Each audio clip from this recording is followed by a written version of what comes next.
Argentina arrived in Qatar as a collective fortress.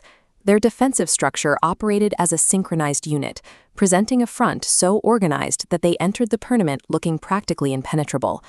This chart shows the specific dominance they brought to the group stage: 13 clean sheets in their last 15 international matches. Across their previous 22 games, they had only conceded a total of 5 times. In the opening half against Saudi Arabia, that control looked absolute. Argentina dictated the tempo, limiting their opponents to 0 shots on target, creating a match rhythm where they seemingly managed the spacing until the final whistle.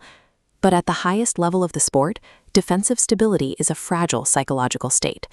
When a team spends months without being seriously threatened, that sense of total command can breed a quiet, fatal complacency. The reality of a match can flip violently in an instant. As the world saw in the final, it takes as little as 97 seconds for a lifetime of tactical preparation to shatter entirely. Holding a lead is never a state of physical safety. It is merely a delicate mental rhythm, waiting to be broken by chaos.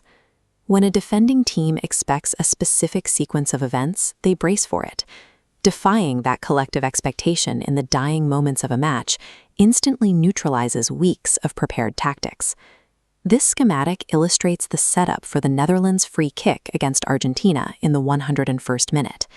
Given the distance and the pressure of elimination, every defender in the wall was braced for a direct shot on goal.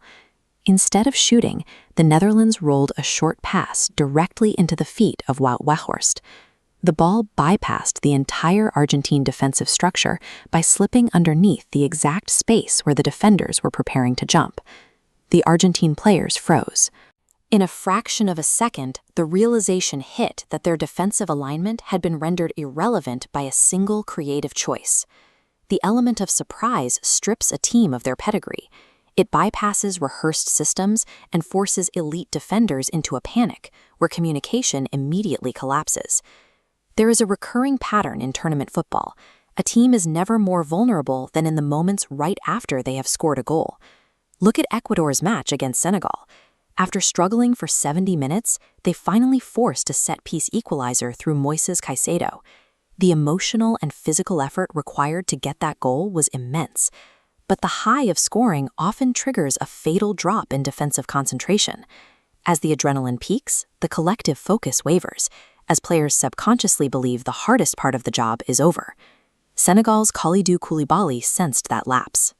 Precisely 151 seconds after Ecuador's equalizer, he found himself unmarked at the back post to volley home a response, retaking the lead before Ecuador had even finished celebrating. We saw this same mental exhaustion in Brazil's defense.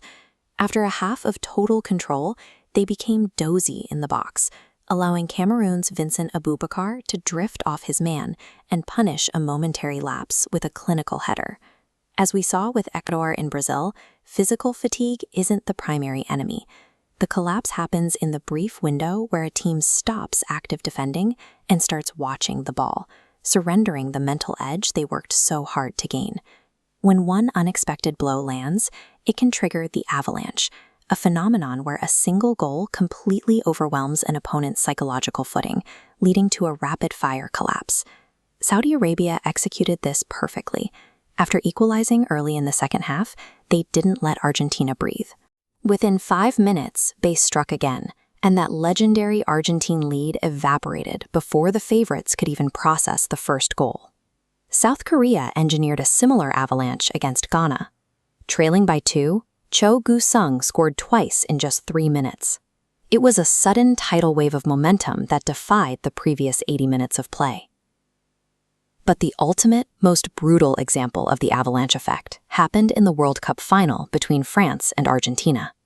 By the 80th minute, France had been entirely anonymous. They hadn't managed a single shot on target until Kylian Mbappé converted a sudden penalty to give them a lifeline. This timeline charts the impossibly brief window that followed. Exactly 97 seconds passed between that penalty and the moment the match was leveled. A team that looked dead for over an hour was re-enlivened in less than 2 minutes. The equalizer, a ferocious volley, was an act of sheer power that bypassed Argentina's tactical logic. When a striker connects with that much confidence, the defensive structure becomes irrelevant. Once the avalanche begins, tactical formations mean nothing. The game shifts from a calculated chess match to a raw test of psychological survival. This leaves one final question. When the system fails and the psychological tide is rushing entirely against you, how do you survive? Breaking negative momentum requires an individual to step entirely outside the predictable flow of the game and alter reality through sheer, undeniable will. Against Mexico, Messi had been entirely anonymous, hardly getting a sniff near the penalty area. But given just 2 yards of space, he drilled a low shot through a clutch of defenders and into the bottom corner, rekindling a tournament life that was moments away from extinguishing. This schematic maps the closing moments of Brazil's quarterfinal deadlock.